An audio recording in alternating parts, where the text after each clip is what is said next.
की ओर बढ़ते सुषमा जी को आमंत्रित करना चाहूँ। भाई एवं बहनों को मैं डॉक्टर सुषमा स्वतंत्रता दिवस के अवसर पे आप सबको शुभकामनाएं देती हूँ।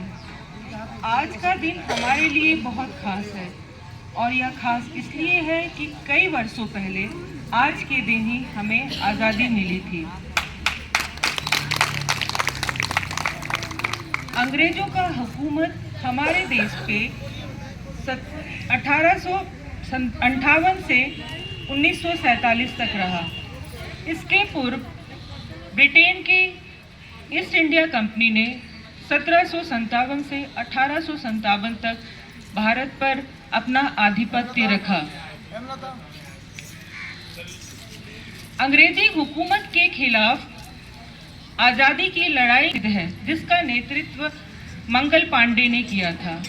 मंगल पांडे के अतिरिक्त रानी लक्ष्मीबाई, तात्या तोपे, नाना साहेब, बहादुर शाह जफर जैसे अनेक वीरों ने भी 1857 में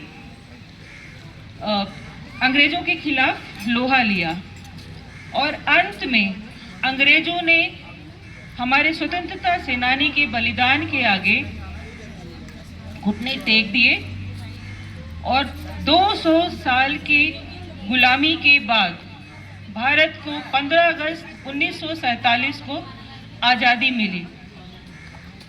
मेरे जेहन में दो पंक्तियां इन वीर सपूतों के लिए आती है।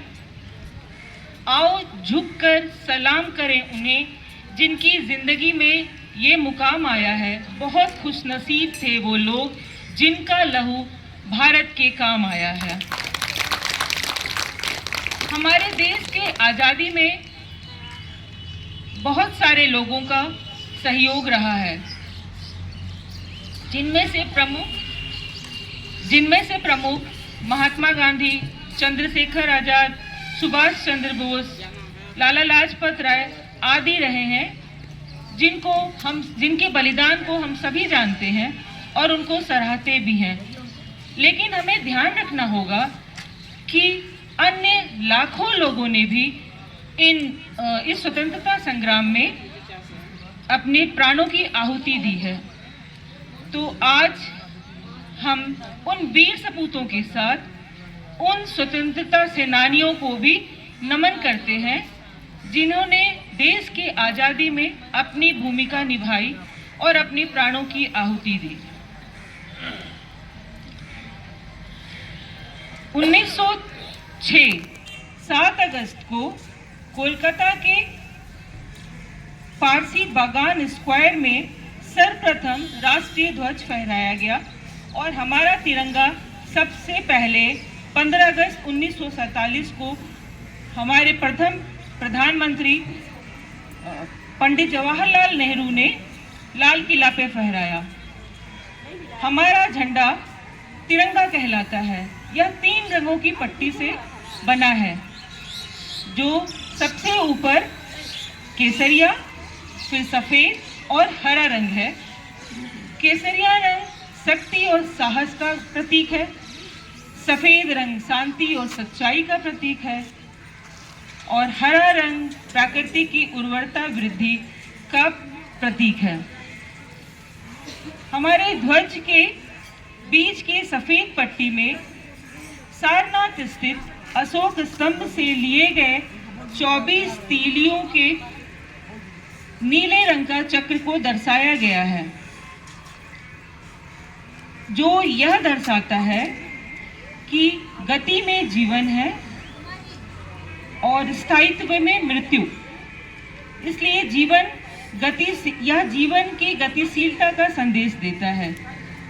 जैसा कि आप सबको पता है कि आज़ादी के समय हमारा अपना कोई राष्ट्रगान नहीं था।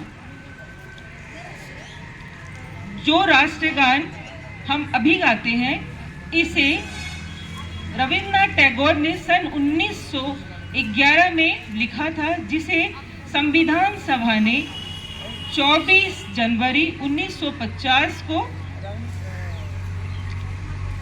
राष्ट्रगान के रूप में स्वीकार किया।